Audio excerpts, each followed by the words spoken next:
অনেক সিম রয়েছে, তুলে নেব।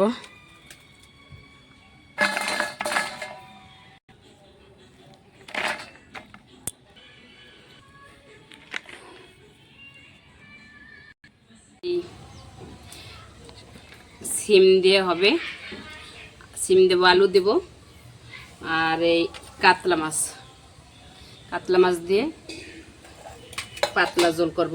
গাছের টাটকা সিম, যদি আরও টাটকা মাছ থাকতো তাহলে বেশি ভালো হতো, কিন্তু যেহেতু নেই সেটা আর কি করা যাবে, যে মাছ থাকবে সেটা দিয়েই হবে।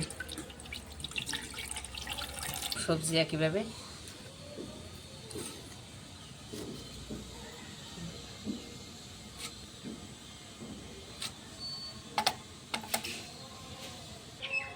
সব সবজিগুলো কেটে নিলাম, সবজিটা তুলে নেব।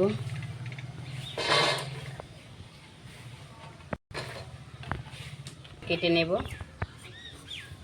তোমরা যে কোনো শেপে কাটতে পারো, আমি এই আলুটা এই শেপে কেটে নেব।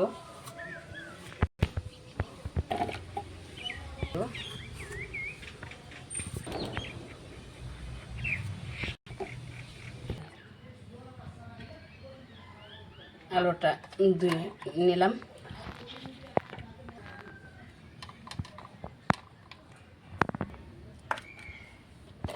মেখে লবণ দেবো, হলুদ মেখে নেব, ফেটে উঠতে পারে, না হলে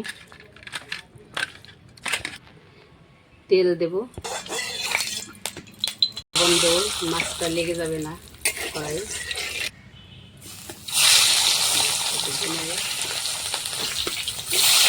বেশি রাখবো না, অল্প ভেজে নেব, মাছটা তুলে নেব। দিয়ে দেবো জিরে ফোড়ন, তেজপাতা,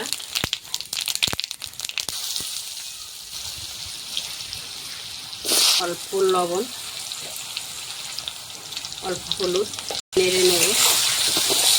আলু ভাজা হয়ে গেছে, অল্প দেব টমেটো,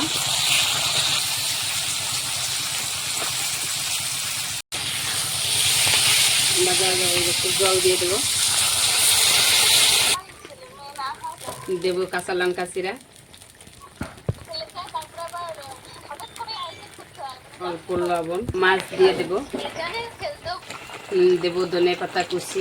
এটা অপশনাল, তোমরা দিতেও পারো নাও পারো, কিন্তু খুব সহজ পদ্ধতিতে করছি।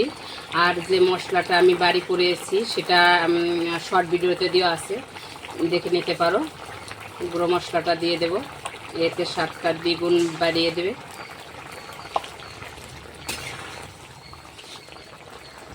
হয়ে গেছে, নামিয়ে নেব।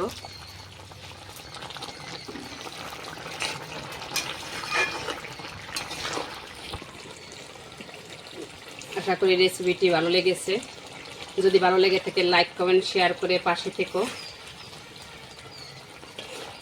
আর সিম আলুর পাতলা ঝোলটা কমপ্লিট।